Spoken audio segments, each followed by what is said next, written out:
Estamos en el despacho del físico Candelario Pérez Rosales, quien atestiguó los inicios y formó parte del grupo que desarrolla la cohetería mexicana en 1957 y años posteriores. Nos da mucho gusto que nos haya recibido aquí en su oficina de casa y si nos puede platicar un poquito cómo fue ese inicio cuando el doctor del Castillo, Gustavo del Castillo y Gama, inicia sus travesuras con los coheteros de San Luis y empiezan a conceptualizar la idea de hacer algo más interesante. Sí. Gustavo del Castillo, ya por un tiempo antes de que se iniciaran actividades en San Luis relacionadas con la cohetería, él pensaba que produciendo explosiones fuertes en el seno de las nubes se podía hacer llover. Los cohetes que se fabricaban en ese tiempo en San Luis pues eran los tradicionales de las fiestas y todo eso, pero la altura que se alcanzaban con esos cohetes pólvora tradicional pues no llegaban a los 200 metros, 100 metros cuando mucho. Y entonces él pensó que quizás se podrían fabricar cohetes de gran altura, alcance de gran altura, y esa idea la tuvo desde que se creó la Escuela de Física en San Luis en 1956. ¿A él le tocó iniciarla? A él le tocó iniciar. Él fue cuando estaba haciendo su doctorado en la Universidad de Purdue en Indiana, me tocó compartir un cuarto. Fuimos compañeros de cuarto ahí en la universidad, en una casa particular. Y ahí por las noches platicábamos y ahí fue donde él me comunicó sus ideas de hacer llover mediante las explosiones de cargas, de explosivos en el seno de las nubes.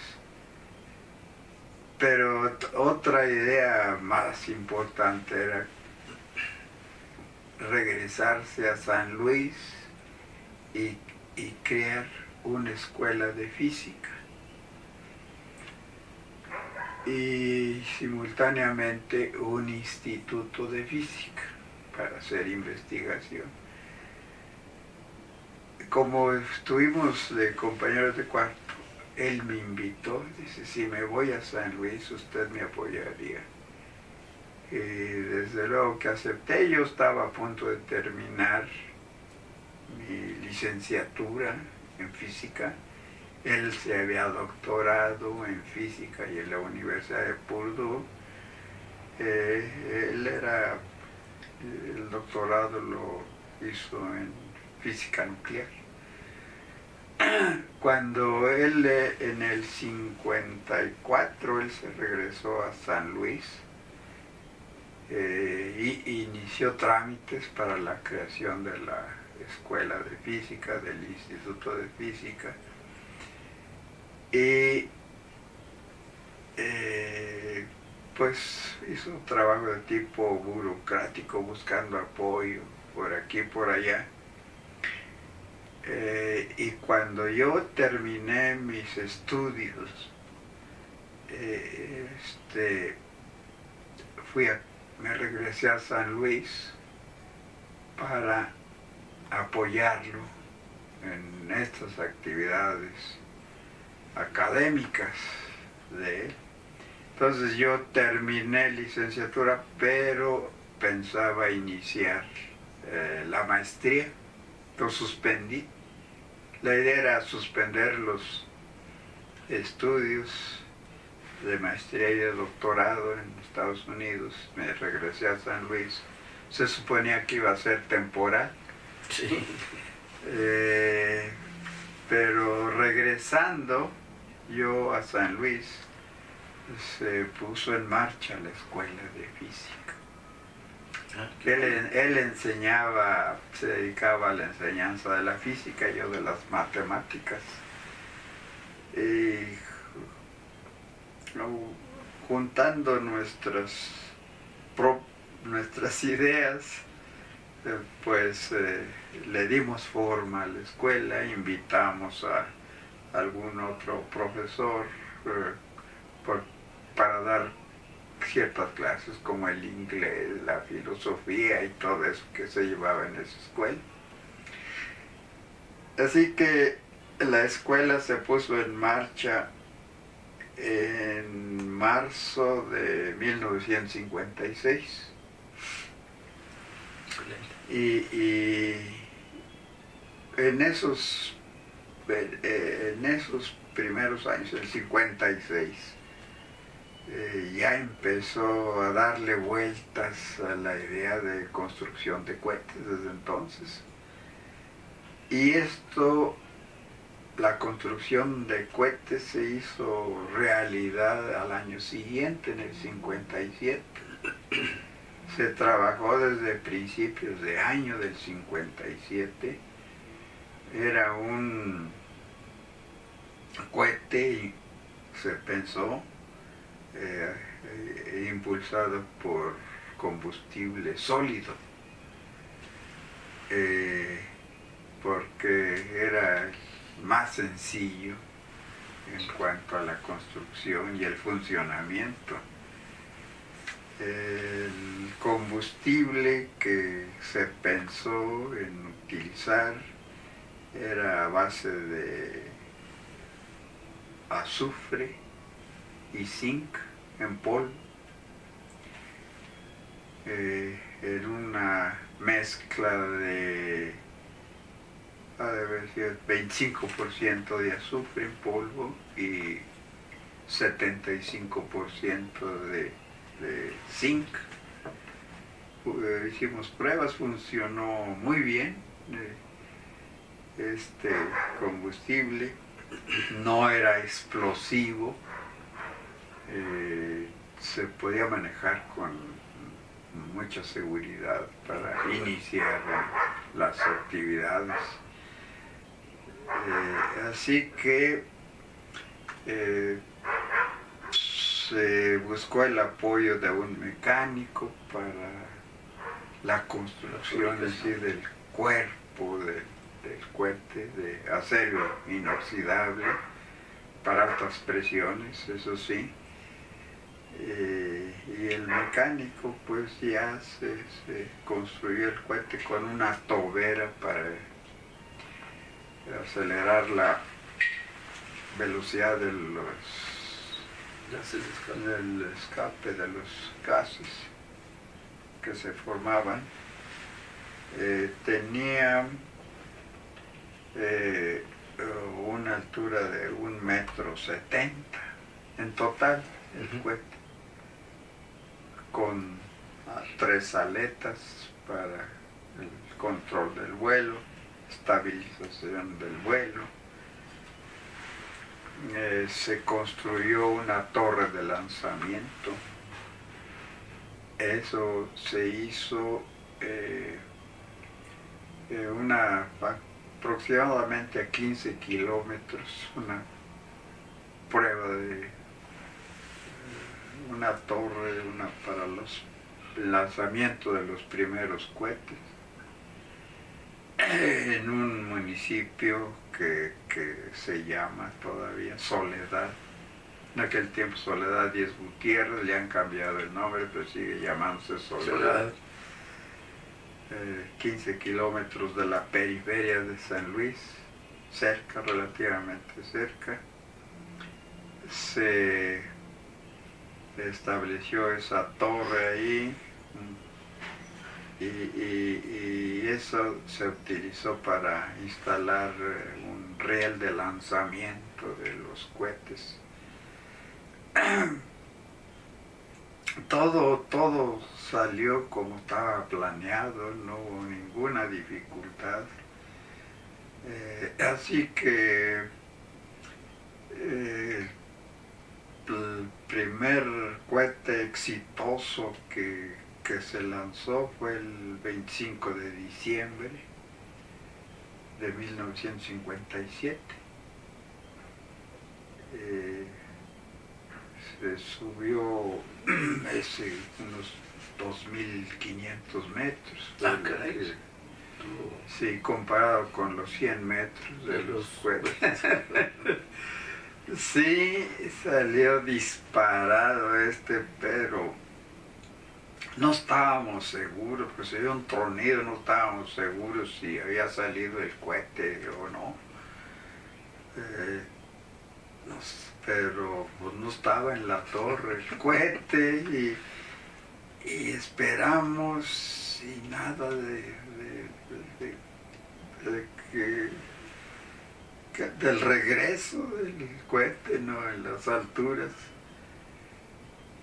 ¿Qué serían? Le medimos el tiempo, unos 40 y tantos segundos de vuelo. En ese tiempo no sabíamos realmente qué había pasado.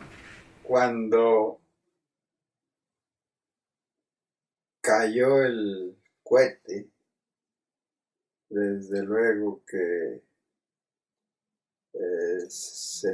estábamos muy entusiasmados. ¿Se enterró? ¿Qué le pasó al cohete? Se enterró medio cohete ahí en el terreno baldío. Este lanzamiento se hizo en un campo de golf, en la orilla del campo. Había la alambrada que limitaba el campo de golf del terreno. Y así que, llenos de entusiasmo, fuimos fuimos a la universidad a platicarle al doctor Manuel Nava, que era rector de la universidad, a platicarle del éxito que habíamos tenido, de la altura que había alcanzado el cohete, pero sobre todo estábamos eufóricos. Bueno, los rusos acababan de lanzar un par de meses antes el Sputnik, el primer satélite artificial de la Tierra. Entonces, ¿cómo no iban a estar ustedes entusiasmados y orgullosos cuando apenas unas semanas después habían logrado un lanzamiento con éxito?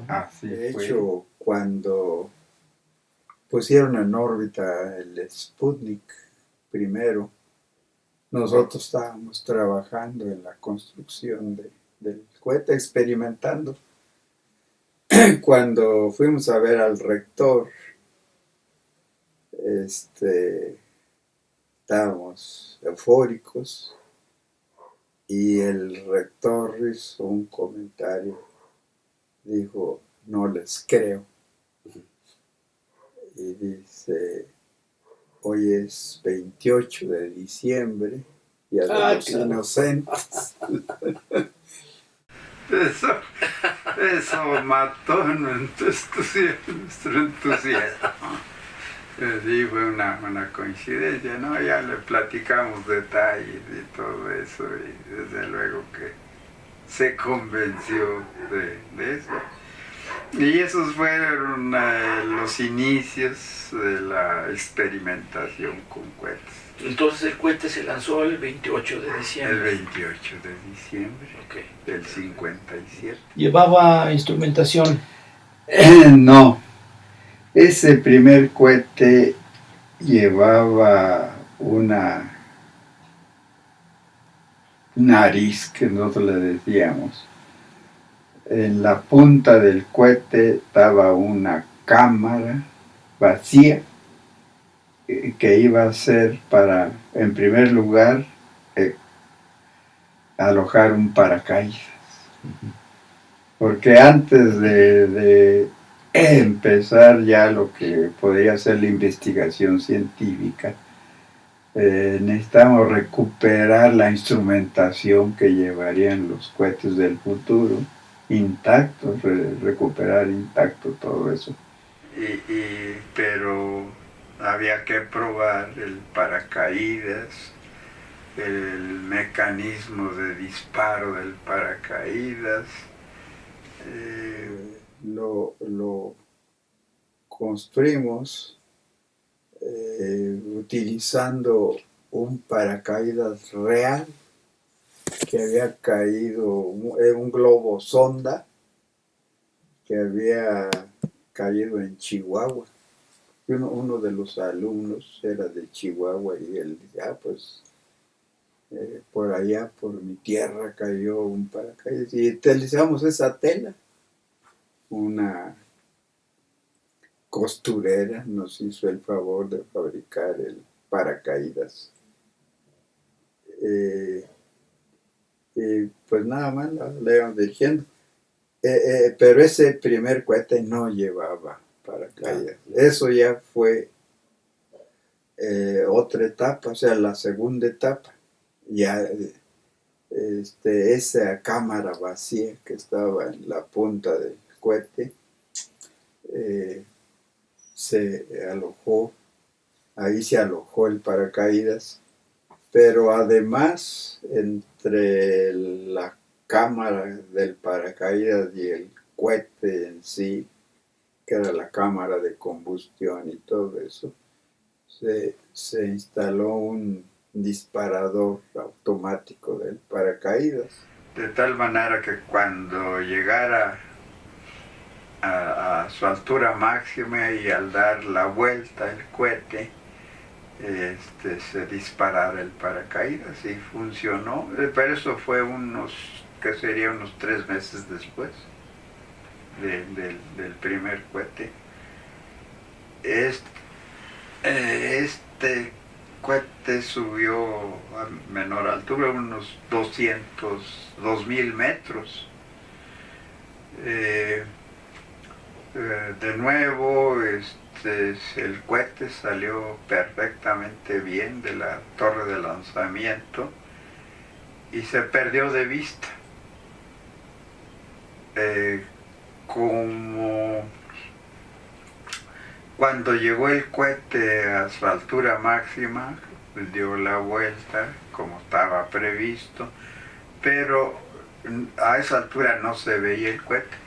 Lo que sí nosotros vimos cuando alcanzó la altura máxima fue una especie de nubecilla blanca en las alturas, sí. Y eso nos indicaba que el paracaídas había funcionado bien, porque el mecanismo tenía un dispositivo que producía una explosión para expulsar el paracaídas. Y esa se vio, eso sí, se vio la nubecilla muy lejos, pero sí, y al poco rato venía el cohete y se venía bamboleando por el viento, ¿no? Suspendido del paracaídas y cayó a tierra. Se recuperó intacto el cohete. Y entonces, esa había sido una etapa importante, porque ahora sí, ya estábamos en condiciones de iniciar investigaciones. Había dos áreas de investigación que queríamos explotar. Uno era la detección de radiación cósmica a esas alturas. Quizás cohetes del futuro que alcanzaran mayor altura. Había unas placas con emulsión fotográfica, placas de vidrio. Estas, cuando eran atravesadas por un rayo cósmico, un protón generalmente, se registraba en la emulsión fotográfica la trayectoria de la partícula cósmica. Eso era un área que le interesaba mucho a Gustavo del Castillo. Y la otra era pues producir las explosiones en el seno de las nubes para provocar la lluvia. Pensábamos originalmente en esas dos áreas. Después se construyeron otros cohetes, pero para ese tiempo ya el entusiasmo de Gustavo del Castillo había decaído bastante. Hacía planes para regresarse a Estados Unidos, tenía ofrecimientos de trabajo y de hecho prácticamente abandonó el área de la cohetería en San Luis. De hecho, él no recibía un centavo como maestro ahí de física. Él recibía apoyo de lo que se llamaba entonces el INIC, Instituto Nacional de la Investigación Científica. Tenía una beca. También económicamente sus ingresos habían bajado bastante, ya no lo pensó y se regresó a San Luis. Se regresó a Estados Unidos. Y entonces... ¿En qué año fue eso más o menos? Eso fue en el 59. De hecho, yo estaba haciendo maestría en Francia, en la Universidad de Estrasburgo, en ese tiempo, cuando él pensaba irse. Y cuando yo regresé de Francia, él ya se había marchado, ya no me pude despedir de él, hacía 2 semanas que se había ido de San Luis. Entonces yo pedí apoyo del rector de la universidad, le dije, esto no puede morirse, no se puede dejar a medias. Todavía no se había graduado a ningún alumno. Así que cuando yo regresé, sí hubo apoyo del rector. Ya habían cambiado de rector, del original, del que no creía en los cohetes. Y no, me dijo, cuenta con todo mi apoyo y que esto siga. Ya empezó, sería desastroso si esto se dejara a medias. De hecho, quedaban nada más 2 alumnos ahí en San Luis, que no tenían clase ni nada. Y la secretaria, 2 alumnos. Uno de los alumnos fue Juan Cárdenas, que es el que le dio. Sí. se menciona ahí. Y con esos 2 alumnos se reiniciaron las actividades de la escuela. Pero yo ya estaba a cargo de la escuela. Entonces yo tuve que suspender también ahí mi formación académica. Estaba haciendo en la Universidad de Estrasburgo, estaba desarrollando una tesis en espectroscopia nuclear. Se cortó, se fue y yo me regresé a San Luis para que no se apagara aquel proyecto. Entonces usted sacrificó sus estudios profesionales, sí, por mantener la escuela de física, sí, activa. Así es. No, pues y yo estuve del 59, que fue el año en que se marchó Gustavo el Castillo de San Luis, y estuve de 2 alumnos que quedaban. Cuando yo estuve 7 años y había aumentado ya la población estudiantil a 20 y tantos alumnos. Así que tomó fuerza otra vez. Qué bueno. Y esa escuela de física me decía usted que ha sido el semillero de otras instituciones en San Luis, como sí, el IPICIT, me decía. El IPICIT fue, digamos, el primer centro que fue producto de la Facultad de Ciencias de San Luis. El Instituto de Física también se crea en esa época. De hecho, el Instituto de Física nació en forma simultánea a la escuela.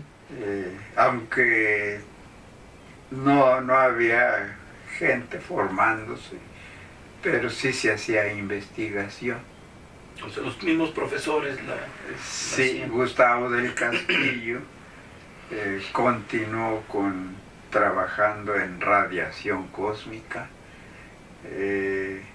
Creó un laboratorio de radiación cósmica.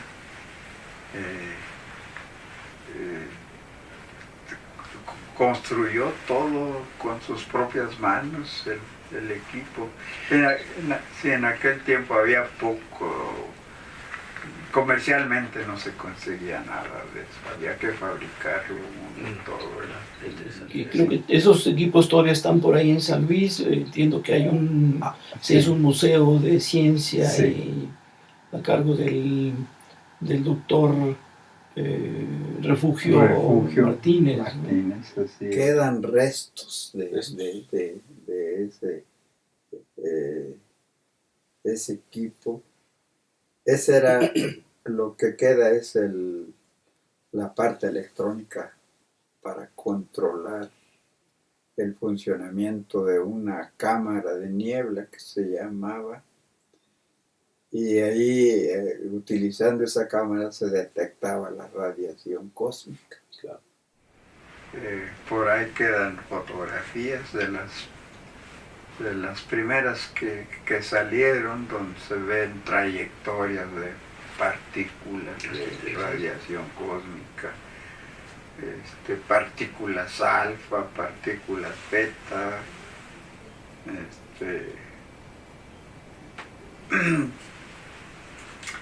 y porque ese era el área de trabajo, el profesional de Gustavo del Castillo.